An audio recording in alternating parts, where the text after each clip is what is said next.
안녕하세요. 저는 몇 개월 전 결혼식을 올린 조금 나이가 많은 여성입니다.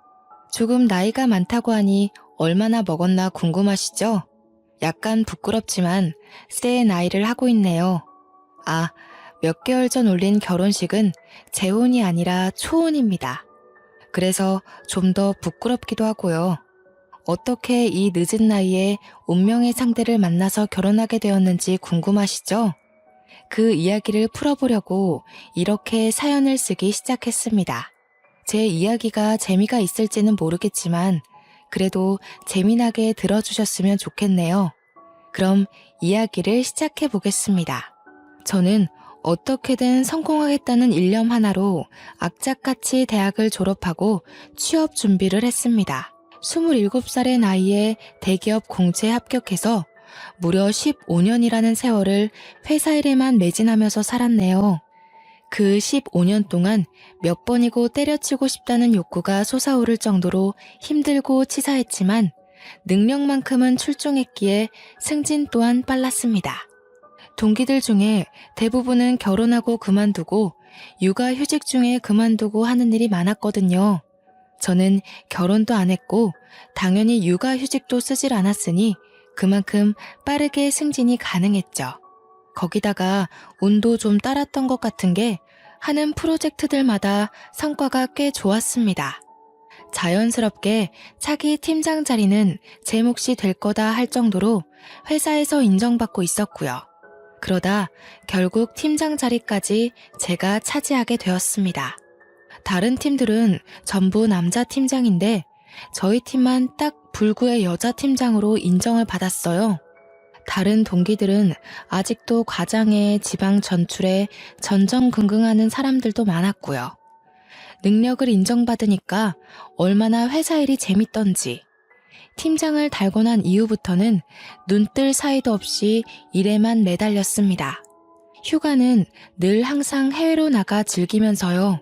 근데 친구들도 하나둘 결혼하고 애도 키우고 하다 보니 점점 저랑 놀아줄 사람이 없더라고요. 유일한 노처녀로 자리를 잡고 나니까 휴가도 혼자 가는 일이 많아지고 주말에 같이 술 먹고 스트레스 풀어줄 친구가 하나 없더라고요. 그렇다고 팀원들 보고 주말까지 같이 놀자고 하는 나쁜 상사는 아니었고요. 나이 40이 넘어가니까 정말 하루하루가 재미없는 일뿐이었어요. 쳇바퀴처럼 돌아가는 회사 일에 짜여 맞춰진 제 일상이 지루했습니다. 새로운 자극이 필요하다고 생각이 들어서 운동도 해보고 그림도 그려보고 취미 생활을 찾아 나섰어요. 그런데 그것도 다 나이가 걸리더라고요. 젊고 화려한 사람들 가운데에 폭삭 늙은 40대가 끼려니 눈치도 좀 보이고 그렇다고 집에만 있자니 좀이 쑤셔서 못 살겠고 그즘 시집 못 간 노처녀라고 집에서나 밖에서나 엄청나게 구박을 받았어요. 저희 팀 실적이 좋아지면 옆 팀에서 셈이라도 나는지 팀원들에게 노처녀 상사 밑에서 고생하니까 그 정도 성적이 나오는 거라며 제 능력을 깎아내리기도 하고요. 명절만 되면 삼촌들이고 고모들이고 저를 물어뜯지 못해서 안달이 난 사람처럼 굴었고요. 명절에 회사 일 핑계대고 피하는 것도 한두 번이지 회사 일 뭐 저 혼자 하나요? 매번 출근한다고 거짓말을 하기도 어렵고 어쩌다 설에 한번 집에 있었더니 난리도 그런 난리가 없더군요. 저희 아버지께서 장남이시거든요. 뼈대 있는 집안인의 머네 하면서 장남이 굳은 일 다 하고 제사 다 가져간 그런 집안 있잖아요. 우리 엄마가 참 많이 고생하셨죠. 아무튼 설에 저희 집으로 모든 친척들이 다 모인 거예요. 안 그래도 우리 고모들이 저를 벼르고 있었는지 어쨌는지 저를 보자마자 시집은 언제 가냐고 바로 공격을 하시더라고요. 일에 미쳐 사니까 남자가 없는 거 아니겠냐고 잔소리를. 우리 엄마도 저한테 그런 소리를 안 하는데 왜 고모들이 저한테 그러는지 이해가 안 갈 뿐이었습니다. 저보고 뭐라는 줄 알아요? 대기업 팀장식이나 달고 있으면서 얼굴 꼬라지가 그게 뭐냐요. 보톡스나 필러 같은 거 하나 안 맞냐면서 관리를 좀 하라고. 그러다가 젊은 애들한테 치여서 정말 평생 혼자 살아야 된다고 이제 주제 파악을 좀 하라는 거예요. 더 늙으면 애를 낳고 싶어도 못 낳는다. 입만 열면 잔소리를 해대는데 내가 왜 설에 출근을 안 했을까 엄청나게 후회했죠. 거기다가 제가 고모가 셋이나 있거든요. 근데 그 집 아들들이 죄다 하나같이 실패작이나 다름없어요. 하나는 식당 하다가 말아먹은 이후로 빚만 잔뜩이라 일용직 노동자로 살고 있다고 하고, 하나는 툭하면 회사를 때려쳐서 사회생활한 지 꽤 됐는데도 만년 대리. 그것도 중소기업 전전긍긍하면서 그 나이에 대리로 숙이고 산다고 엄청 불쌍한 놈 취급을 해대는데 솔직히 한심하죠. 마지막 하나는 그냥 취업도 포기하고 PC방에서 먹고 놀고 자고 하는 백수나 다름없고요. 그러니 대기업에 팀장직 달고 있는 제가 얼마나 눈꼴 시렵겠어요. 그것도 지들은 다 아들인데 저는 딸이잖아요. 남아 선호 사상이 짙게 깔린 이 집 구석에 유일한 딸. 근데 하필이면 제일 성공한 게 그 딸이라니. 하지만 저라고 가만히 있었던 건 아니죠. 제가 저런 더러운 꼴 일일이 당하고 있었으면 대기업 팀장 자리에 곱게 앉아있을 수 있었겠어요? 제가 얼마나 싸움닭인지 모르고 저한테 덤비는 거나 마찬가지였죠. 하도 시집가라 난리를 치길래 저도 똑같이 해줬어요. 사촌들은 돈이 없어서 장가를 못 가나? 아님 직업이 없어서 장가를 못 가나? 고모들이 눈에 쌍심지를 켜고 저를 째려보는 게 느껴졌습니다. 저희 엄마가 저를 말리려고 슬쩍 다가왔지만 아예 모른 척하고 속을 더 뒤집어 놨어요. 걔네들은 왜 그러고 산대요? 첫째 사촌은 심지어 이혼도 당했다면서요? 식당 말아먹어서 쫓겨났다던데 진짜야 고모? 첫째 고모가 거품고 쓰러지려는데 둘째랑 막내 고모가 저한테 너무한 거 아니냐고 막 그러더라고요. 고모 새끼리 똘똘 뭉쳐가지고 아주 저를 잡아먹으려고 드는데 그 꼴도 너무 웃긴 거 있죠? 저한테 싸가지가 없어서 어쩌냐 하길래 저도 알아요 하고 그냥 한 귀로 듣고 한 귀로 흘렸습니다. 점점 분위기가 험악해지자 아빠가 저보고 다음부터는 제사며 명절이며 그냥 밖에 나가 있으라고 한숨 푹 쉬시대요. 제가 하는 말이 솔직히 틀린 말은 아니니까 저한테 뭐라고 하진 못하고 그냥 피해 있어달라 뭐 이런 거겠죠. 저야 잘된 일이니까 알겠다고 했어요. 그날 제 뒤통수에 대고 거의 저주를 퍼붓는 고모들을 뒤로하고 밖으로 나와 커피만 진탕 마시다가 집으로 돌아갔네요. 고모들 다 갔으니까 저녁 먹으러 들어오라는 엄마의 말에 신이 나서 집에 갔는데 약간 분위기가 요상한 거예요. 머릿속에서 사이렌 소리가 들리는 것 같고 아빠랑 엄마의 표정도 비장하고 이거 이대로 쫓겨나는 건가 싶어서 슬그머니 눈치를 보고 있는데 저한테 갑자기 선 볼 생각 없냐고 묻더라고요. 선이라니 너무 소름 돋고 싫었어요. 제가 몸을 부르르 떨면서 진절머리를 치니까 부모님이 결단을 내린 듯 저한테 일방적으로 통보를 하셨습니다. 저는 그날 이후로 필사적으로 도망을 다녔어요. 이야기를 대충 짜맞춰 보니 막내 고모가 제 선자리를 주선했던 거더라고요.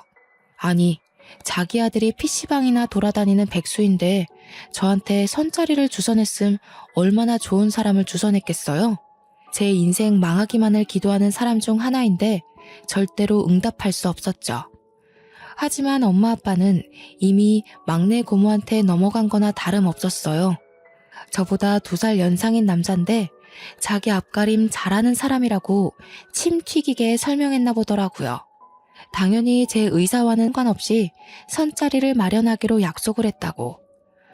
진짜 제 인생에는 왜 이렇게 가시밭길이 넘쳐나는 건지. 제 인생 제가 알아서 살게 내버려두면 안 되는 걸까요?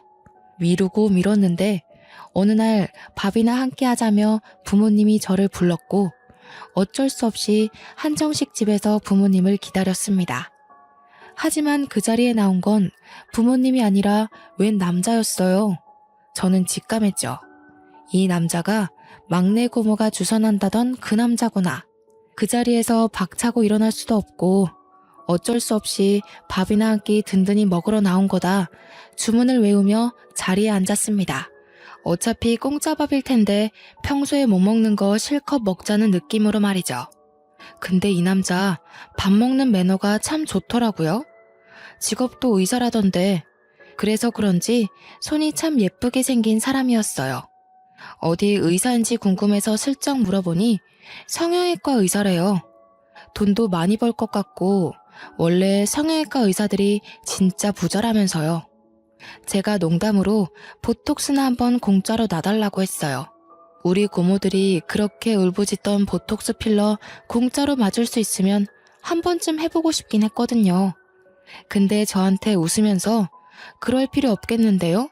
하더라고요. 입에 발린 말도 할 줄 알고 자리가 생각 외로 화기애애했습니다. 요즘은 젓가락질 잘하는 사람 찾기가 힘든데 아주 정석으로 젓가락질을 하더라고요. 콩조림 하나 잡는데 삐끗하는 거 없이 아주 가지런히 잘 잡고요. 마음에 들긴 했는데 이대로 만나면 고모가 원하는 대로 해주는 것 같아서 대충 명함만 교환하고 나왔어요. 성형외과 원장이라고 써있긴 했는데 본인 이름 걸고 운영하는 건 아니고 페이닥터라고 하더라고요. 그렇게 배불리 먹고 집에 오니 피곤함이 막 몰려오대요. 그래서 아무 생각 없이 푹 잤습니다. 다음날 아침 출근길에 휴대폰을 보니 남자에게 연락이 와 있었어요. 모르는 번호였지만 직감했죠. 어제 선본 남자가 나한테 연락을 했구나 싶어서 전화를 했더니 이번 주에 바쁘냐고 밥 한 번 더 먹고 싶다고 했어요. 뭐 같이 밥 먹던 게 나쁘지 않았으니까 좋다고 했어요. 두 번째 만남도 꽤 괜찮았어요.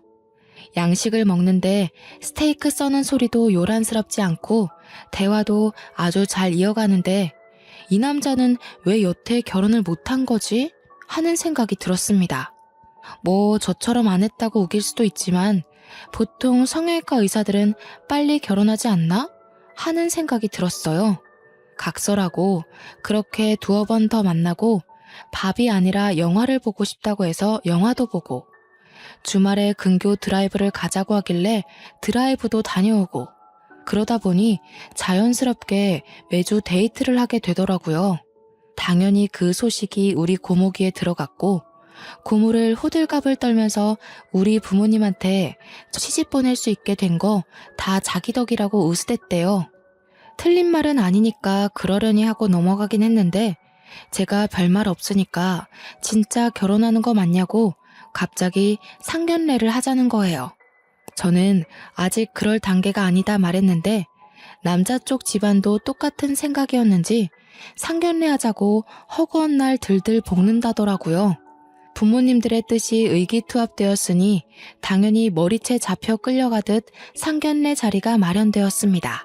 눈 뜨고 코 베인다고 그렇게 갑작스럽게 결혼식 날짜 잡고 회사에서도 드디어 노처녀 시집 가냐고 난리 나고 우리 막내 고모는 당연하다는 듯 저한테 명품 가방 카탈로그를 건네더라고요. 다 내가 주선한 자리인 거 알고 있지? 나한테 이거 800만 원짜리 명품 가방 하나 해주는 거 잊으면 안 된다. 우리 아빠도 못 해줄 거 뭐 있냐면서 저한테 카드 내놓으라고 하고 어쩔 수 있나요? 6개월 할부로 무려 800만 원짜리 숄더백을 선물로 대령할 수밖에 없었죠. 살면서 제 월급으로도 저렇게 비싼 거 사본 적이 없는 것 같은데 속이 쓰렸지만 감사한 마음으로 드렸습니다. 그만큼 예비 신랑과의 미래가 기대되기도 했고요. 아무튼 결혼 날짜 잡고 나니까 시모될 사람이 자꾸 저보고 만나자고 하는 거예요. 이제 편의상 그냥 시모 하고 부를게요. 이 나이에 설마 시집살이를 시키려고 날 부르나 싶어서 긴가민가한 마음으로 만나긴 했는데 살이보다 더 기가 막힌 것이 있더라고요. 저는 정말 상상도 못했던 일이 벌어졌습니다.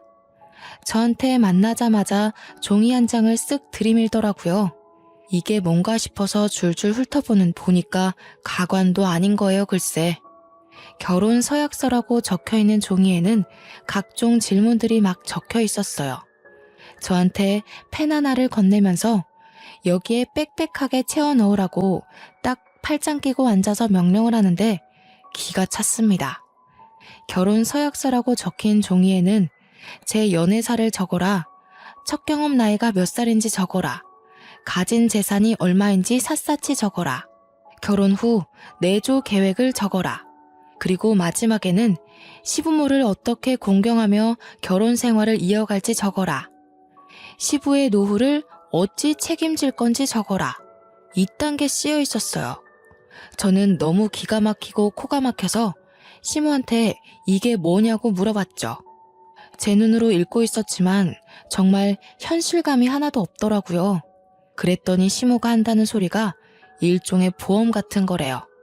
자기는 뱉은 말 무조건 지키는 사람을 좋아한다면서 저한테 약속을 받아내는 거라고, 이대로만 지키면 1등 며느리다 하시는데 도대체 경험 나이가 뭐가 중요하다고 그걸 적으라는 건지 수치심까지 들더라고요.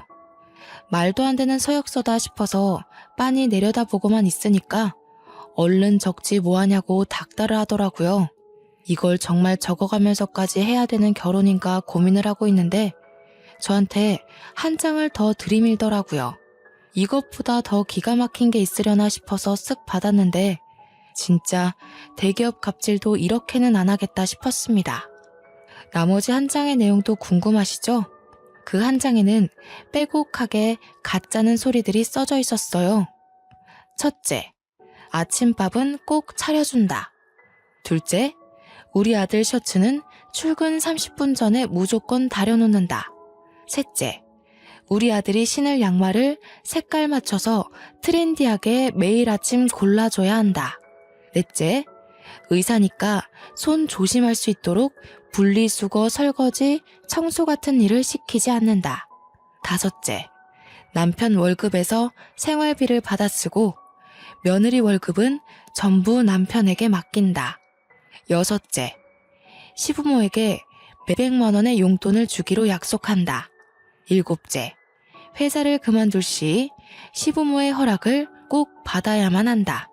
이게 전부가 아니었지만 일단 기억나는 건 이 정도가 있었습니다. 세상에, 이런 걸 종이로 남겨서 며느리도 아니고 예비 며느리에게 전달하는 미친 시모가 또 있을까요? 저는 세상에 태어나서 이런 굴욕적인 일은 처음 당해보는 거였어요. 항상 똑부러지게 할 말 다 하고 살았던 저는 업무를 볼 때도 절대 지지 않고 할 말 다 하면서 쟁취하는 스타일이었거든요. 그런데 고작 예비 신랑의 엄마라는 이유로 저한테 이런 갑질 아닌 갑질을 하다니 속이 시커멓게 타는 기분이었습니다. 우리 부모님이라고 제가 이런 취급받으면서 결혼하길 원하실까요? 저는 아니라고 생각했거든요. 그래서 저는 그걸 시모가 보는 앞에서 북북 소리를 내며 찢어버렸습니다. 일부러 보란 듯이 천천히 한 장 한 장 찢어버렸어요. 그러자 저한테 막 이런 발칙한 것을 봤냐면서 소리를 꽥 지르는데 그때 알게 되었습니다. 왜 그 남자가 그런 멀쩡한 모습을 하고 있음에도 불구하고 42살까지 장가를 못 갔는지 알겠더라고요. 그래서 저는 바로 예비 신랑에게 전화를 걸어서 말을 했어요. 내가 지금 당신 어머니한테 어떤 취급을 받았는지 알아? 나한테 결혼 서약서니 결혼 후 지켜야 할 양식이니 하면서 말도 안 되는 종이를 들이미시더라. 어머님께서 이런 식으로 나오니 그간 당신과 결혼할 여자들이 도망가는 거야 당연한 거 아니겠어? 제가 코앞에서 전화 걸어 이러고 있으니 시모 얼굴이 시시각각 변하더라고요. 빨개졌다가 펄해졌다가 아주 무슨 마스크쇼를 보는 듯한 느낌이었습니다. 한참 말없이 듣고 있던 예비신랑이 저에게 지금 시모와 같이 있냐고 물어보길래 맞다고 했어요. 이런 식으로 굴면 나랑 헤어져도 다음 여자랑 결혼할 수 있을지 미지수네. 어떡할래? 지금이라도 가족이랑 인연 끊고 나랑 살래? 아니면 나랑 헤어질래? 제가 대놓고 고르라고 하니 시모가 기겁을 하면서 지금 무슨 소리를 하는 거냐고 막 따지고 들었어요. 우리 아들이 얼마나 효자인데 가족과 인연을 끊겠냐면서 저한테 생긴 것만큼 독하다고 막 욕짓거리를 뱉는 거예요. 저보고 당장 전화 끊으라고 하면서 두 번 다신 우리 아들이랑 연락도 하지 말고 만나지도 말라고 하는데 시모의 그 자신만만한 얼굴과 태도도 꼴 보기 싫더라고요. 그런데 거기서 예비 신랑이 저한테 딱 잘라서 너랑 헤어질게 한 것도 아니고 잠깐 며칠만 생각할 시간을 달라고 했어요. 그 이야기가 휴대폰에서 흘러나오니까 시모의 얼굴이 창백해지면서 입을 떡 벌리는데 제가 이긴 것 같은 기분까지 들었습니다. 시모는 부들부들 떨면서 현실을 받아들일 수 없다는 입장이었어요. 저는 될 대로 되라는 식으로 대놓고 시모에게 이야기를 했습니다. 어차피 잘 되어도 시댁과 인연을 끊을 거니 만날 일 없고 안 되면 헤어지는 거니 더더욱 만날 일 없는 사람이니까요. 본인 아들이 소중하고 최고라고 생각하셨으면 다른 집 딸도 소중하고 최고라는 걸 알고 계셨어야죠. 언제까지 이런 얄팍한 수로 좌지우지하려고 하셨어요? 이제 선택은 그의 몫이니까 저는 더 이상 얼굴 마주하는 일 없었으면 좋겠습니다. 아니, 잠깐. 내가 경솔했어. 아무리 그래도 그렇지 어떻게 자식과 부모 간의 연을 끊으려고. 제가 선택했나요? 그이가 선택할 몫인걸요. 지긋지긋했을 수도 있죠. 저한테 이러지 마시고 아드님이랑 이야기를 나눠보세요. 저는 태연하게 그 자리를 박차고 나왔습니다. 정말 42살이나 먹고도 의사임에도 그것도 돈 잘 버는 성형외과를 하면서도 왜 장가를 못 간 건지 의문이었는데 속 시원히 알게 되었죠. 말 맞다나 시모의 저런 못된 농간질로 인해 장가 못한 거라면 적어도 이 사람에게 문제는 없다는 뜻 아니겠어요? 저도 어차피 결혼 같은 거 귀찮다고 생각했었던 사람이니까 이 사람이 가족을 선택해도 저한테 크게 충격이 올 것도 없었고요. 그냥 무작정 이 남자의 연락을 기다리게 되었습니다. 매일같이 결혼식 준비다 데이트다 꾸미고 나가던 딸이 집에서 내내 시간을 보내니까 부모님께서 안달이 나셨나 봐요. 저한테 넌지시 물어보시길래 이걸 말할까 말까 고민하다가 속 시원하게 털어놓았습니다. 그랬더니 우리 엄마 완전히 거품고 쓰러지시는 거 있죠? 세상에 노망난 게 틀림없다면서 어디 그런 걸 들이미냐고요. 고모들이 우리 집에 와서 난동 부릴 때마다 엄마가 맨날 시집살이 시키는 집엔 절대 시집 못 보낸다고 했었거든요. 저한테 똑 부러지게 아주 잘했다고 칭찬을 입에 침이 마르게 하셨어요. 제가 생각해도 좀 똑 부러지는 처사였다고 생각하고요. 집에서도 제 편을 들어주니 마음이 든든해지더라고요. 이제 남은 건 예비 신랑이 어떤 결정을 내리느냐 그거에 달린 거였죠. 저는 먼저 연락하지 않고 재촉하지 않고 끈질기게 기다리고 인내했습니다. 딱 5일 뒤에 저희 집으로 찾아왔더라고요. 부모님께서도 일단 찝찝하지만 안으로 들이라 하셔서 집에 들어와 허심탄회하게 이야기를 나눴습니다. 제가 그동안 생각이 많이 짧았습니다. 어머니께서 그런 작업을 뒤에서 하고 계신지도 모르고 헤어짐을 늘 받아들여야만 했어요. 이제는 그렇게 해선 안 된다는 생각이 들었습니다. 천륜을 끊어내는 못된 놈이라고 욕하셔도 제가 이 여자만큼은 놓치면 안 된다는 생각이 들었습니다. 인연 끊고 오겠습니다. 그러니 결혼 허락해 주셨으면 좋겠습니다. 감정이 격해지지도 않고 조근조근 자기 할 말 다 하는 이 남자를 어찌 사랑하지 않을 수 있을까 하는 생각이 들었습니다.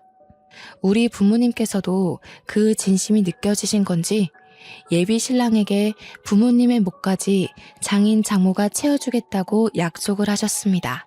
예비 신랑은 며칠 밤을 잠 못 자고 고민했다고 했어요. 그래서인지 안색도 푸석하고 마음이 참 안타깝고 슬프더라고요. 저는 고민 끝에 저에게 와줘서 너무 고맙다고 앞으로 우리 둘이 행복하게 살자고 약속을 했습니다. 결혼식도 간소하게 정말 부를 사람들만 불러서 우리끼리 진행하기로 약속했고요. 이리저리 뿌린 데가 많다며 아빠는 조금 난색을 표하셨지만 우리 둘의 결정에 토달지 말라고 제가 강력하게 이야기했습니다. 이인은 가족까지 버리고 온 마당에 자기 손님 챙겨서 어떻게 결혼하냐고 따졌더니 아빠도 그냥 알겠다고 마시더라고요. 앞으로 이런 일 없게 하겠다고 서로 단단히 약속을 걸고 그날은 우리 집에서 거하게 술도 마시고 밥도 먹었습니다. 예비 신랑과 저는 앞으로 행복하게만 지내자고 했어요. 그런데 문제는 여기서 또 한 번 터지게 되었습니다. 우리 막내 고모가 저랑 남편을 이어준 거였다고 했잖아요. 굳이 선자리를 들이밀어서 저와 남편을 만나게 해준 1등 공신이기는 하나 속사정이 따로 있었던 거였어요. 고모가 집으로 찾아와서 아빠한테 난리를 쳤다는 거예요. 엄마가 몰래 전화 걸어서 이야기를 해줬는데 글쎄 아빠한테 이 결혼 절대 시키면 안 된다고 그 집 완전 또라이 집안이라고 욕을 했대요. 아빠는 이게 또 뭔 소린가 싶어서 이야기를 잠자코 들었대요. 근데 막내 고모가 한다는 소리가 그 집 시어머니가 엄청난 집착쟁이고 아들이라면 치마폭에 쌓아 키워가지고 거의 뭐 아들 스토킹하는 수준이라고 욕을 했대요. 제가 시집가면 그 집에서 평생 종노릇 해야 될 거라면서 절대 결혼시키면 안 된다고. 자기도 그거 나중에 듣고 알아서 지금 한달음에 달려온 거라고 하면서 미리 알아서 다행이지? 고맙지? 그랬다는 거예요. 아빠가 이건 또 뭔 소린가 싶던 거죠. 그래서 막내 고모한테 그래도 사위가 자기 집이랑 연 끊고 살기로 했다고 이야기하면서 일단 선 마련해 준 건 고맙다고 했대요. 인연이 이어지려고 하니까 어떻게든 이어진다면서요. 근데도 불구하고 고모가 집에서 안 나가고 버티면서 당장 헤어지라고 하라니까 하면서 소리를 지른 거죠.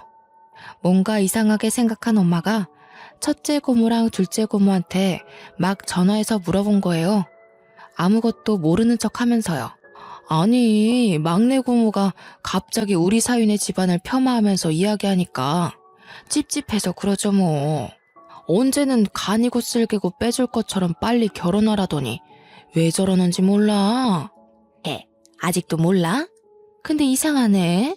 선자리 주선해준 것도 막내가 그 집에 돈 빌려서 대신 선자리 주선한 거잖아. 근데 갑자기 왜 또 마음을 뒤집고 결혼하지 말라고 난리지? 엄마가 모르는 척 되물었대요. 돈을 빌렸다뇨? 하니까 첫째 고모가 술술 불더라는 거죠. 알고 보니 시댁에 3천만 원을 빌린 게 있었대요, 막내 고모가. 하나뿐인 아들이 맨날 PC방 전전긍긍하다가 돈이 없어서 중고마켓 사기를 쳤는데 그게 줄줄이 엮여서 합의금을 냈어야 했다네요. 급하게 3천만 원이 필요한데 우리 집에는 이미 빌려간 돈도 있었고 하니까 그나마 돈 있는 제 시댁에 빌렸던 거죠. 근데 시댁에서 3천만 원 안 갚아도 되니까 좋은 여자 선자리 하나 알아봐 달라고 한 거예요. 그래서 고모가 옳다구나 싶어가지고 저를 들이민 거죠. 나중에 말 바꾸고 싶어도 가족 사이에 돈 달라고 하기도 애매하고 하니까 술을 쓴 거예요. 마침 제가 대기업에 다니고 있었고 연봉도 억 단위니까 어디 가서 꿀리지도 않고요. 고모가 제 연봉을 막 말하면서 며느리가 대기업 다니니까 매달 용돈 받으면서 살면 3천만 원보다 더 이득이다 이런 식으로 꼬신 거예요. 예비시댁도 계산기 두드려보니 틀린 말도 아니고 거기다가 한 번 만나고 오니 아들도 제가 좋다고 하고 그래서 시댁에서 좋다고 저 소개받고 3천만 원의 빚을 탕감해주기로 했는데 그 결혼 서약서 때문에 모든 게 틀어진 거예요. 아들이랑 며느리 피 빨아먹으면서 노후 떵떵거리고 살겠다 싶었는데 아들이 뜬금없이 결혼 성공하고 싶다며 부모와 절연을 선언해버렸으니까요. 그러니까 막내 고모한테 그 불똥이 팍 튄 거죠. 너 때문에 다 망했다. 다 우리 아들 돌려내라. 파혼시켜라. 어떻게든 이 결혼 못 막으면 너 나한테 3천만 원 당장 갚게 될 줄 알아라 하면서요. 고모는 단돈 3천만 원 때문에 저를 팔았다가 지금은 수습하느라 계속 저희 집에 찾아와서 제 결혼을 뜯어말리는 거였고요. 사건의 전말을 알게 된 부모님께서는 800만 원짜리 가방 괜히 사줬다면서 당장 그거부터 찾아오자고 하셨습니다. 저는 사건이 하루 걸러 마구마구 터지니까 정신이 없었어요. 그 와중에 저를 3천만 원에 팔아먹고 저한테 800만 원짜리 명품백까지 뜯어낸 막내 고모를 경멸하게 된 건 당연한 거고요. 제 이야기를 들은 예비 신랑도 진짜 표정이 딱 굳어버리는데 무섭더라니까요. 아빠가 안 그래도 고모네 집 찾아간다고 벼르고 있는데 막내 고모가 또 집으로 찾아왔더라고요. 하필이면 제가 집에 있을 때 찾아와서는 저한테 막 이 결혼하지 말라고 난동을 치는 거예요. 저희가 3천만 원에 대한 속사정을 모르는 줄 알고 저한테 막 예비 신랑 험담까지 하는데 우리 엄마가 참다 결국 폭발하고 말았죠. 아니 신우, 너무한 거 아니에요? 우리 딸한테 선자리 주선한 것도 그 3천만 원 때문이라면서요. 근데 이제 와서는 3천만 원 갚으라니까 결혼하지 말라고 난동을 부려요? 아니, 올케가 그걸 어떻게 알았어요? 내가 진짜 일이 꼬일라니까 한도 끝도 없이 꼬이네. 사정 다 알았으니까 내가 솔직하게 이야기할게요. 그 집에 3천만 원 대신 갚아줘요, 그럼. 저는 완전히 벙쪘죠. 그 돈 빌려다가 아들내미 합의금으로 써놓고 이제 와서 왜 우리 보고 보따리 내놓으라는 격인지 제가 코웃음을 뻥치니까 막내 고모가 씩씩거리면서 저보고 너만 아니었으면 일이 이렇게 꼬일 것도 없었다고 하더라고요. 솔직히 그 서약서가 뭐가 어떻고 어떻다고. 그냥 네네 하고 받으면 되지. 그걸 따박따박 따지고 들어서 일을 이렇게 만들어? 이래서 여자가 사회생활 오래 하고 그러면 피곤한 거야. 아무리 그래도 집안 어른인데 네가 그러면 되겠니? 고모가 돈 갚아야 해서 이러는 거지. 내가 잘못한 거 하나도 없거든요. 선택은 신랑이 한 거지 제가 종용한 게 아니라고요. 그리고 그 3천만 원을 왜 우리가 갚아요? 고모 아들이 사고쳐서 합의금 낸 건데 우리가 왜 갚아주냐고요. 고모가 저한테 삿대질을 하면서 저리 정이 없냐고 돈도 잘 버는 게 돈 좀 주면 안 되냐 막 그러는데 진짜 사람이 이렇게 뻔뻔할 수도 있는 건지. 그 말을 듣던 아빠가 화가 머리끝까지 차오르셨는지 막내 고모한테 지금 당장 나가라고 꼴도 보기 싫다고 소리치니까 그제서야 좀 목소리가 줄어들더라고요. 우리 아빠 진짜 무서운 사람이긴 하거든요. 동생들한테 한없이 다정하고 착하게 굴다가도 수틀리면 눈도 안 마주치고 끝까지 꽁에 있는 그런 사람이요. 3천만 원만 갚아주면 당장 나간다니까. 내가 오죽하면 이러겠냐고 오빠. 이게 아직도 정신 못 차리고 무슨 소리라는 거야 진짜. 우리 딸이 너한테 800만 원짜리 가방 사준 것도 내가 다 알고 있다고. 그걸 네가 무슨 자격이 있어서 받아? 그 가방부터 내놔. 그러니까 고모 얼굴이 새하얗게 변해서는 우물쭈물 하더라고요. 암만 그래도 800만 원짜리 가방을 빼앗기긴 싫겠죠. 그러면서 아주 얄밉게 이야기를 하더라고요. 내가 급전이 필요해서 그 가방 팔아서 없어. 800만 원짜리라더니 금매로 파니까 500만 원밖에 안 주더라. 이왕 받을 거 더 큰 걸로 받았으면 이런 일도 없었을 텐데. 너 지금 그걸 말이라고 하는 거야? 당장 따라 나와. 고모네 집이 우리 집이랑 동만 다른 같은 아파트였거든요.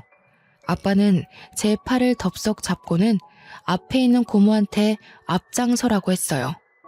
고모가 말귀를 못 알아들으니까 당장 너네 집으로 가자고 하면서 고모의 등을 떠밀었습니다. 고모가 뭐 별 수 있나요? 아빠의 불아리는 눈에 고모가 잔뜩 쫄아가지고 현관문을 열었습니다. 아빠가 문 열리자마자 집안을 샅샅이 뒤지기 시작했어요. 그러더니 옷방에서 가방을 하나 꺼내오더라고요. 네, 바로 제가 사준 800만 원짜리 명품 가방이었습니다. 그 가방을 꺼내서 제게 딱 주시는데 고모가 막 절규를 하더라고요.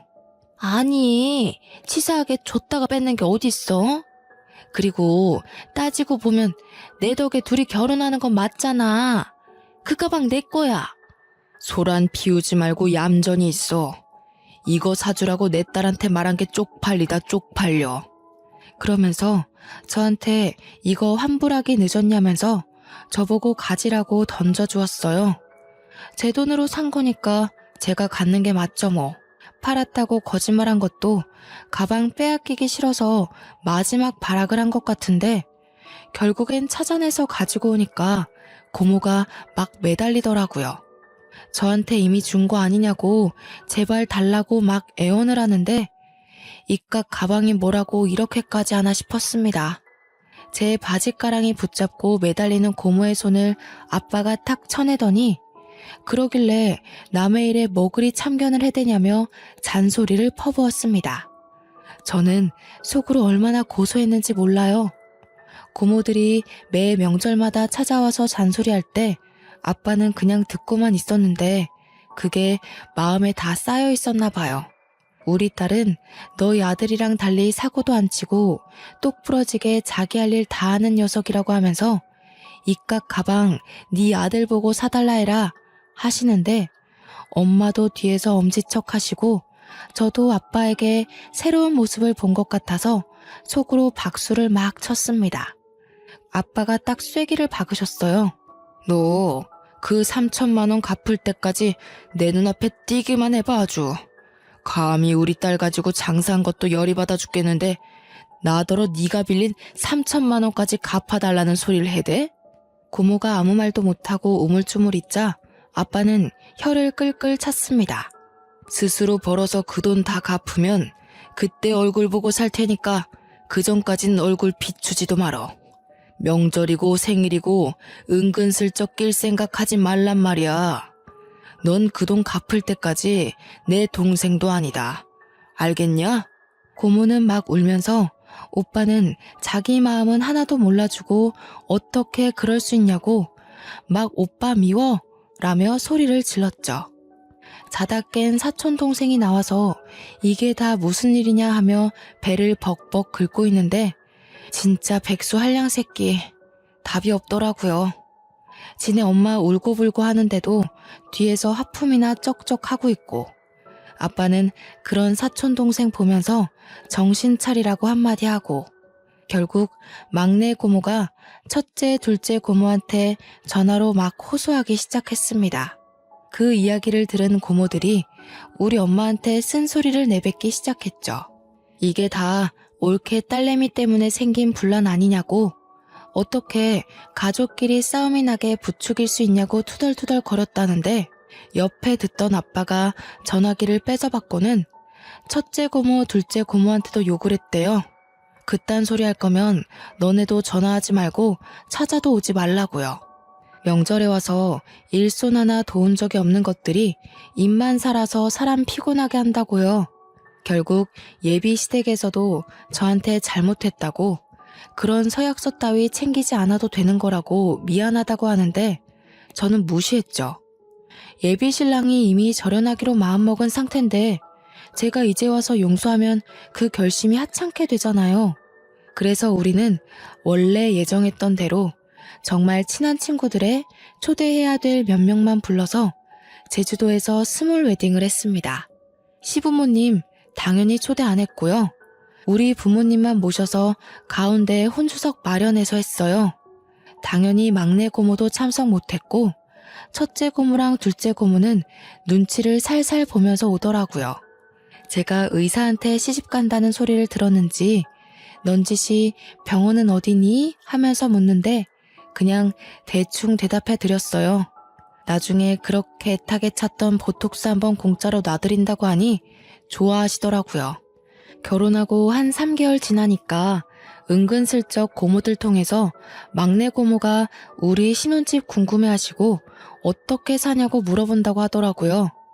첫째 고모가 우리 엄마 편에 찰싹 붙어선 걔는 아직도 정신 못 차리고 왜 그런다니 하길래 진이 빠진 저희 엄마는 그냥 그러게요 하면서 대꾸해주고 말았다고요. 아빠는 고모들한테 신신당부를 했네요. 절대 막내한테는 입 뻥끗도 하지 말라고 말이죠. 어디 사는지 아는 순간 너네부터 인연 끊길 줄 알아라 협박도 하시고요. 덕분에 저희는 아직도 시댁에 간섭 없이 잘 살고 있습니다. 어떻게든 기회 잡아서 저희와 다시 인연을 이어가고 싶어 하시는 것 같은데 떠난 버스는 돌아오지 않는 법이죠. 남편도 이번에 성형외과를 작게 개업했어요. 쌍꺼풀 수술에는 자신 있다던 남편 실력이 진짜 좋은지 혼자서 운영하는 성형외과인데도 예약이 계속 들어오네요. 벌써 남편과 행복하게 지낸 지 1년이 다 되어가요. 생각보다 시간이 정말 빠르더라고요. 깨를 볶다 보니 1년이란 시간이 지났고 저희는 슬슬 이세도 준비해 보려고 합니다. 물론 나이가 조금 있어서 난임 클리닉을 다녀야 할 것 같지만 그래도 충분히 가능성이 있다고 하니까 포기하면 안 되겠죠? 시험관 시술이 많이 아프다고 해서 걱정도 조금 들지만 용기를 가지고 시도해 보려고 합니다. 그때 제가 만약 서약서를 찢어버리지 않았다면 지금 같은 행복은 없었겠죠? 저를 믿고 저를 선택해준 남편에게 다시 한번 고마움을 느껴요. 헌신도 제 짝이 있다고. 제 짝은 지금 남편이 틀림없는 것 같습니다. 막내 고모의 주선 덕분에 얻은 짝꿍이지만 그 부분은 틀림없이 제가 고마워해야 하는 거 맞겠죠? 물론 지금 당장엔 고마움을 이야기할 마음은 없고요. 우리 막내 고모가 저한테 퍼부었던 잔소리를 생각하면 아직 좀 더 당해도 될 것 같습니다. 제가 속이 좁다고 느껴지실지 모르겠지만 근래에 얼마나 사이다를 먹은 것 같은 느낌인지 첫째 고모, 둘째 고모도 우리 엄마한테 설설 기는 걸 보면 아주 속이 시원해요. 여러분도 본인의 짝과 행복하신가요? 틀림없이 행복하실 거라고 생각할게요. 추운 날씨에 짝꿍 옆구리 꼭 붙잡고 행복한 하루를 보내시기 바라겠습니다. 연말인데 부부 동반으로 즐겁게 보내시고 솔로라면 빛이 나는 솔로 생활을 즐겨보세요. 제 이야기는 여기까지입니다. 들어주셔서 정말 감사합니다.